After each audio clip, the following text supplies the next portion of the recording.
we've effectively made. We've said there's an emergency, and then that tool is directly the responsibility of the agency, in this case the FDIC.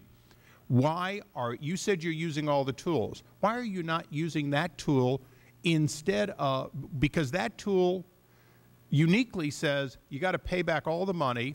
To get this increase in your capital base, you're putting your money at risk. Essentially, you're putting your existing stockholders behind these, because this is a better stock, if you will, a better debt/stock. Why are we not using that tool, and isn't that the tool that should be used in this case? Well, Congressman, let me say a few things. It's an important point.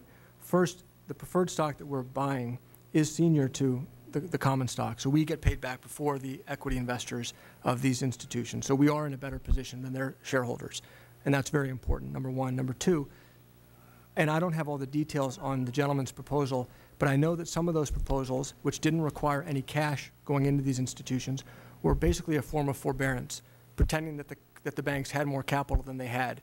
We need our banks raising real capital from the private sector, also now from the public sector, and recognizing their losses, not pretending that they have more capital than they do. And so we just have to be very careful. There were a lot of ideas tried in the 80s that pretended that we had more capital when we didn't, and it didn't work out very well. Well, first of all, and I know my time is up, but we are pretending we have more capital than we have, because simply moving negative net worth from a bank to the American people is, in fact, causing the American people to lose real capital.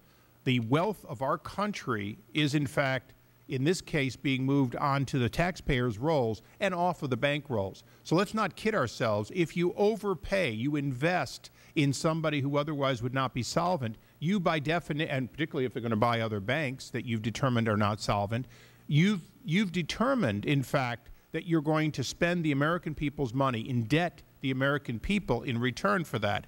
So when you chose one instrument over another, as far as I can see here today, what you've done is you've made a determination that you're going to put real money of the American taxpayers' dollars into these banks forever.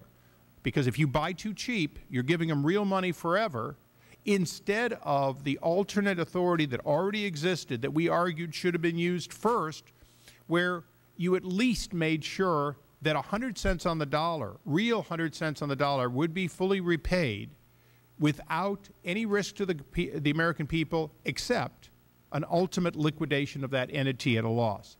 So I appreciate the fact that during the Reagan administration we may have invested in banks that at the time were, although viable going forward, in our opinion, not viable at that moment. The difference was that those banks either became viable and paid back 100 cents on the dollar, or everyone lost everything except we got paid first whatever was left.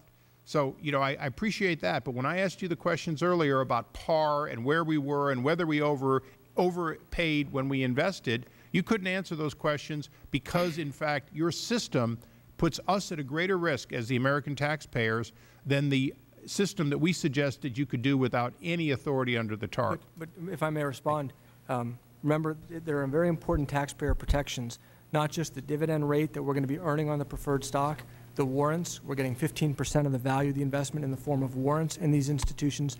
So there are important taxpayer protections that we've designed in so that this ends up being, hopefully, a good investment for the taxpayers. But this is not something we wanted to do. Our first choice is not investing in banks.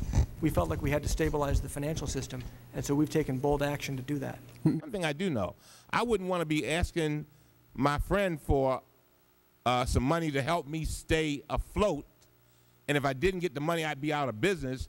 And then for my friend, I say, okay, I'm really struggling. Then my friend, who can barely afford to go to McDonald's, then walks around and sees me in a restaurant costing $150 a meal. There's absolutely something wrong with that picture. And so I wonder, do you all, I mean, does that go through your head? Or is it just me? Am I missing something? No, Congressman, I share I saw the same images that you saw of the parties, and I share your frustration with that. What about the $503 million worth of bonuses? Let's talk about that, because I heard about that this morning, I think as you did, in the paper, and I asked my colleagues to check on it and say, what is this? Because I was outraged when I saw the headlines. What was explained to me is that this was money, apparently, and I'm not defending it, but this is money that had already been paid to employees that was set aside in a separate fund that they would get if they left AIG. And we need AIG to keep running as a company so that it can sell off its assets and pay back the taxpayers. And so from what's been explained to me is that this money that had already been paid but set aside to the employees was now released so that the employees did not have an incentive to quit, because we need them to keep working so that they can sell off the assets and pay back the taxpayers. We need them we need them to keep working, but guess what? There are a whole lot of people that can replace them because there are so many people losing their jobs. This is an employer's market today. That's true, sir. Come on now. No, I'm there are with you, people, Congressman. I guarantee you, there are people who are lined up saying, please quit so I can get a job. And that's what the American people are looking at, and they are frustrated. We can't afford it. It is too much. People are hurting, and they are in pain.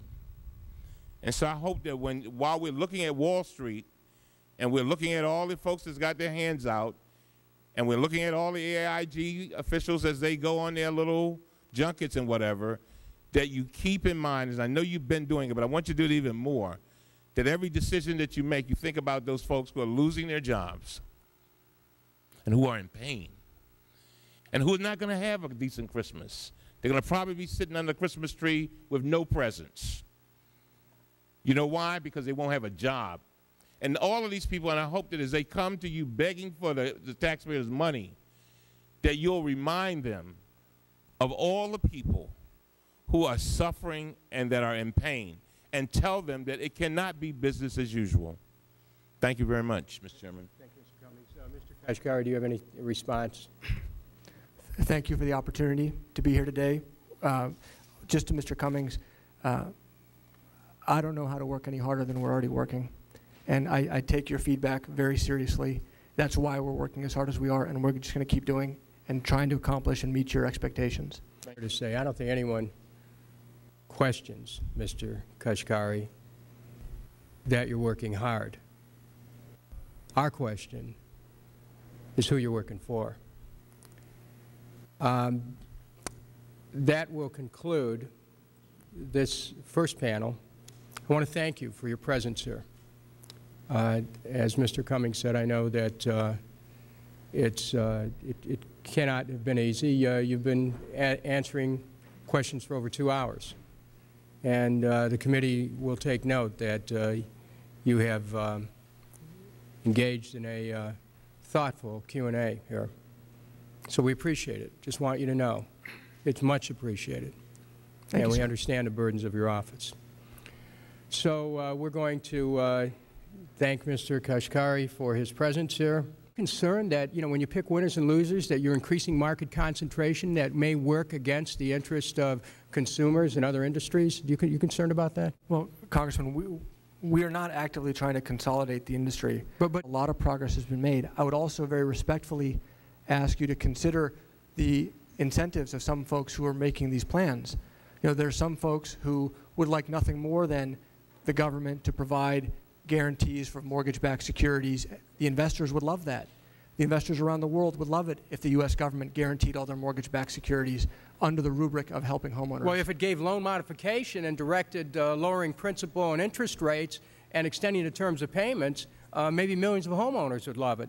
I don't know if you've thought of that, though. We issue mortgages that people can actually afford, so we don't get back here again, but I'm not deep into that policy piece. Well, Mr. Chairman, I just think we need to understand that this administration, more than any other administration, has specifically told lending institutions that they do not have to follow a guideline that every previous administration has followed to stop the racketeering. The regulators, I think, will say if you have a failing institution that gets taken over by a healthy institution, that community is better off. Not. Okay. I want to go on to another question.